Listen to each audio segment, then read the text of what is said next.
Halo Sobat Literasi, Assalamualaikum warahmatullahi wabarakatuh. Salam, Om Swastiastu, Namo Buddhaya, Salam Kebajikan.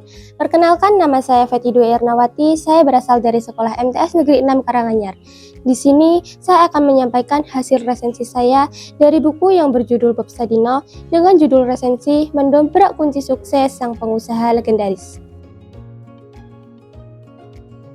Buku ini ditulis oleh Punto Ali Fahmi yang terdiri dari 262 halaman yang diterbitkan pada tahun 2017 oleh penerbit Checklist di kota Yogyakarta. Buku ini termasuk jenis buku non-fiksi. Emang boleh ketemu buku yang bagus ini? Kamu calon wirausaha? Stop nunggu modal besar buat mulai bisnismu. Yang kamu butuhin sekarang bukan modal puluhan juta, tapi satu ide dan keberanian buat hari ini. Bagaimana buku ini mengemas cerita tersebut? Mari kita ulik bersama.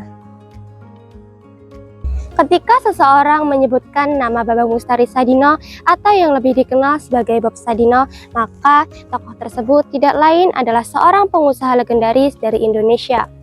Ia merupakan tokoh yang bergaya nyentrik pada pakaiannya dengan celana pendek di atas lutut dan kemeja berwarna putih yang ujung lengannya tidak dijahit. Bob adalah orang yang sederhana. Banyak sekali perilakunya yang dapat kita tiru, seperti halnya yang disampaikan Bob melalui buku ini, yaitu bergayalah sesuai isi dompetmu, kenali diri sendiri, dan konsistensi seseorang dalam memulai sebuah wirausaha. Setelah bertahun-tahun menjadi karyawan, ia memutuskan untuk keluar dari perusahaannya dan membuat satu poin penting dalam hidupnya. Dia tidak mau bekerja di bawah perintah orang lain, dan ia akan bertanggung jawab pada dirinya sendiri.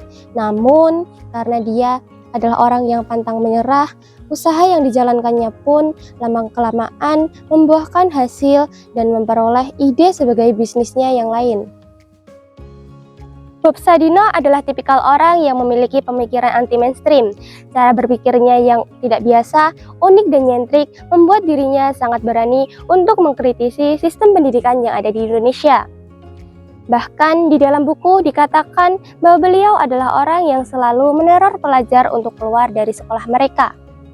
Bukan tanpa sebab, Bob melakukan hal tersebut, karena ia melihat sekolah-sekolah di Indonesia banyak sekali guru yang hanya menjelaskan suatu teori saja tanpa mengajarkan bagaimana cara menggunakan teori tersebut.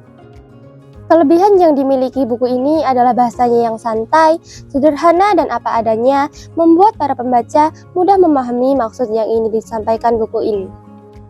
Selain itu, banyak juga kutipan yang menarik pada setiap babnya, seperti bagi Bob Sadino, sekolah hanyalah tempat untuk menjadikan seseorang tahu, dan jalananlah yang dapat mengajarkan seseorang untuk peka terhadap lingkungan, peka terhadap kebutuhan masyarakat, dan peka terhadap kekurangan diri mereka sendiri.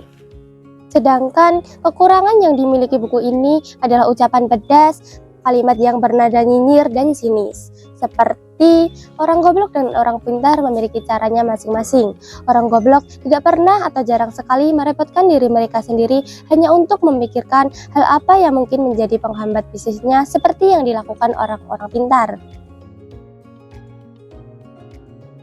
Buku ini tidak hanya menceritakan latar belakang dan kisah perjuangan Bob Sadino, melainkan juga dapat memotivasi agar tidak mudah menyerah dan takut akan kegagalan. Melalui kisah Bob Sadino yang juga pernah mengalami sebuah kegagalan namun dapat bangkit kembali, membuat saya tersadar bahwa kegagalan bukanlah hal yang perlu ditakuti, melainkan dapat dijadikan penyemangat agar menjadi lebih baik dari sebelumnya. Buku ini sangat relevan dan direkomendasikan untuk dibaca oleh seseorang yang berada dalam fase keraguan dalam memulai sebuah wirausaha.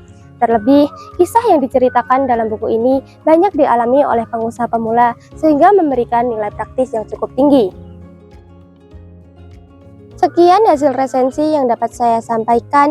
Saya Feti. Wassalamualaikum warahmatullahi wabarakatuh. Salam literasi. Bye-bye!